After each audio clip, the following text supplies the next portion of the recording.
Ladies and gentlemen, among the stories making headlines in the country right now is the story in regards to a certain video that is currently going viral on social media, by the way, of one Kikuyu member of parliament and the leader, I mean the majority leader in the National Assembly, Kimani Ichugwah, ukipenda muite Kimani Kimanogo, muka wa Ruto, kana wa Mdonyi.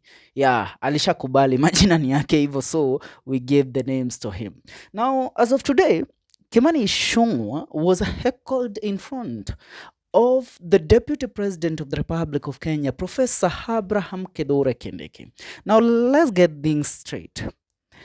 The people of the Mount Kenya region at large, and most so the people of Kiambu, currently, the current Deputy President has been trying to sell out his agendas in the Mount Kenya region. He has been trying to seek a footing within his own community. And we all applaud Kedore Kindiki on how he has been dealing with this stuff.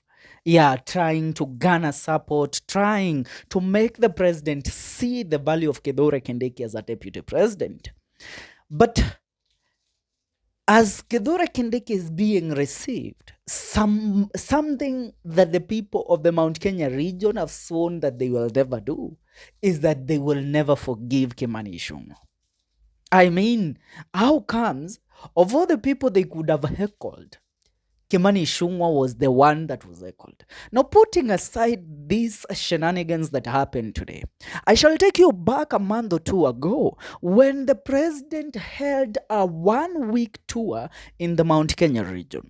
And in the said tour, the president was highly welcomed. He was celebrated in most of those events. But to our surprise, our watu, they welcomed the president and they turned the narrative that for us, we don't have a problem with the president. The person that we have a problem with is Kimani Ichugwah. Are we together? So they started heckling Kimani Ichugwah.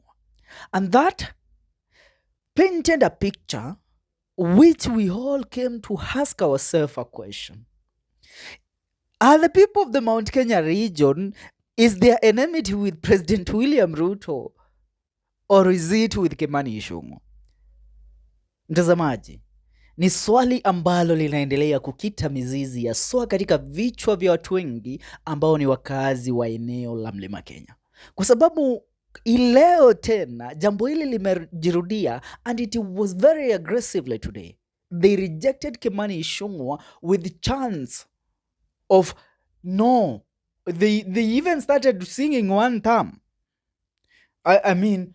Listen, these people, si wale watu wa kumobilize crowd, wale watu wamekuja because they wanted to listen to whatever shenanigans Kedore Kindiki and the cohorts were bringing to them. These are people that were paid. So the question is, were they paid and told that you will welcome the deputy president, you will welcome other leaders, but when Kimani Ichugwah takes the stand, you should reject him? That is the question that I will ask. Because even back to the president's tour in the Mount Kenya region, other leaders were welcomed. Kedore Kindiki was highly appreciated and welcomed, and songs were sung to appreciate him as the son of the mountain. But when Kimani Ichugwah took the stand, when Kimani Ichugwah alikuwa anachukua mic, walikuwa wanasema one term. Are we together? So currently, it is brewing up a certain division within the functions of President William Ruto, more so, let me say, within the brothers that represent the Mount Kenya region in Ruto's government. Because Kimani Ichugwah was one of the most prolific young leaders that the Mount Kenya region knew that if he played his card well, he would have a shot at either the deputy presidency or at the presidency in the near future. But when Kimani Ichugwah turned the game during the impeachment of Gachagua and during the endorsement of the finance bill here 2024, everything turned. Kimani Ichugwah was labeled the traitor of the Mount Kenya region. Now, it seems that that tag is a tag that he is not going to shed off anytime soon. Let me remind you of how ruthless the Mount Kenya region people can be to a traitor. Back in the year 1952, I think, when Dedan Kimathi was arrested. Dedan Kimathi was not arrested by the white settlers, was not shot by a white settler. He was shot by a brother of his.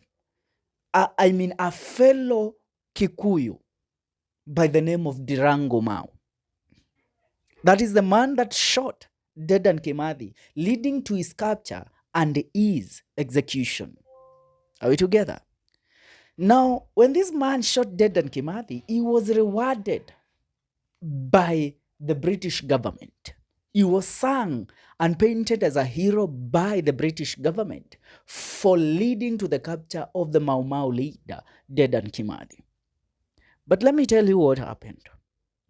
The nation and the Kikuyu people came to know that Dirango Mau was the one that shot Kimathi and led to the capture and execution of Kimathi. So what did they do to Dirango Mau and the co? The Kikuyu people, Dirango, the money that he was given, he went and bought a bus. That bus, he was supposed to use it to put it in public transport. Hiyo basi, hakuna mtu aliipanda because the Kikuyus and everybody in the country hated to associate themselves with traitors. So the bus ikakosa customer kabisa, akairudisha kama mkebe kwake nyumbani. He went ahead using the same money, proceeds of the payment that he received after leading the capture of Kimathi.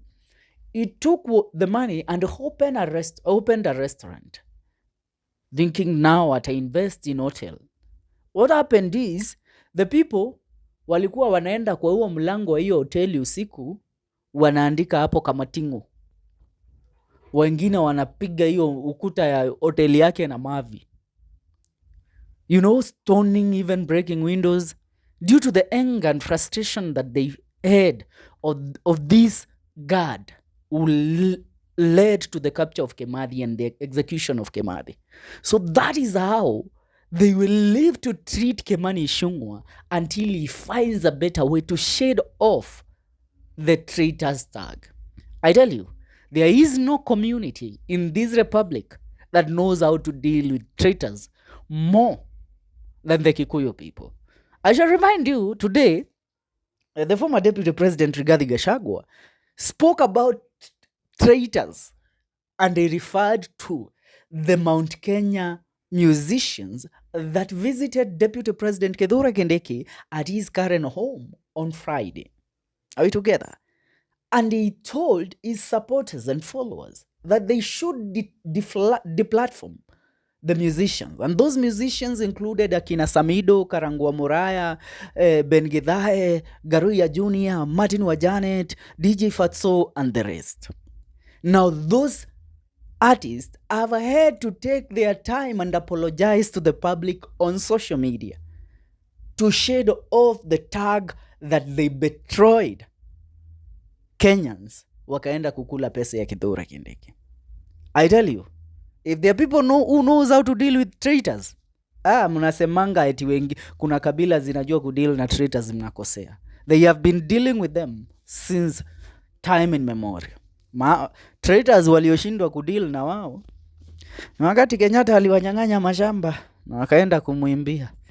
Ni hayo tu kwa sasa watazamaji, tungane katika video zetu zijazo. Je, maoni yako ni yapi haswa kulingana na heckling na vita ambayo alipigwa ileo Kimani Ichugwah? Achia maoni kwenye comment section.